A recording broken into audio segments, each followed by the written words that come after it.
As Congress debates ways to get our fiscal house in order, local cities are struggling with ways to raise revenues without raising taxes. How can our country's mayors provide basic city services during these tough economic times? For the next few minutes, we'll discuss. Hello, everyone, and welcome to Comcast Newsmakers. I'm Robert Trainum, and I'm joined by Clarence Anthony, Executive Director of the National League of Cities. Mr. Anthony, welcome to the program. Thank you. So we're still, for the most part, in a very tough economic situation. Obviously, the economy has grown, but not at the rate that most economists and also most Americans would like. First and foremost, I want you to walk us through what municipal bonds are and why are they important to the average taxpayer. Well, again, thank you for allowing me this opportunity to talk about this important issue on behalf of cities throughout America. Tax-exempt municipal bonds are a tool that local leaders, state leaders, schools use in order to build infrastructure. So anytime you see bridges and roads and community centers, libraries, schools being built in local communities, that is a tool that we use in order to make sure that that type of growth occurs. Over the last decade, we have floated, if you will, over $1.7 trillion of municipal bonds that provide job, economic development, business opportunities for communities all over America. And so that is such an important tool for mayors and leaders all over America. You're absolutely right, Mr. Anthony, and I want to go back to that point because for the viewers that are at home watching this program, that's the link, I believe, is raising the money or the resources, if you will, for local mayors to be able to provide for the collective goods that you mentioned a few moments ago.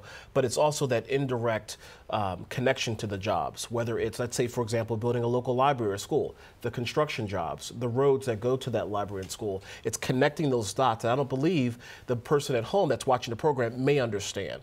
So what exactly do you do and why is this important? Well, we are the voice of cities nationally. You know, there's 19,000 cities in America, and they want a voice in Washington to make sure that as Congress is dealing with this fiscal crisis, that we're at the table.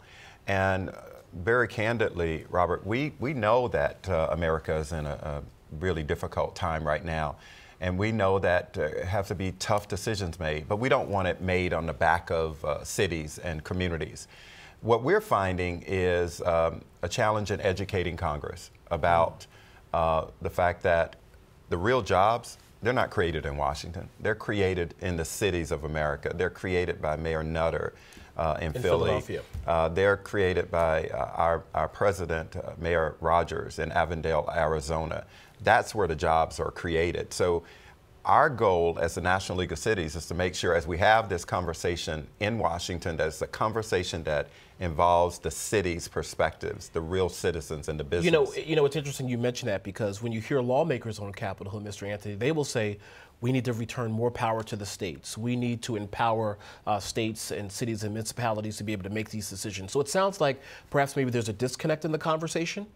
I think there is a disconnect because what we find is that a good idea that's created in Washington is one that attaches money to it. I see. So good public policy is not good public policy if it's not funded. I see. So we think that the important thing is that we are a partner with the federal government in terms of developing public policy that we can implement in our cities without unfunded mandates. And that's what we're seeing. Thank you very much for joining us. Thank you. And thank you for joining us for this edition of Comcast Newsmakers. I'm Robert Trainum. Have a great day, everybody. We'll see you next time. Bye-bye.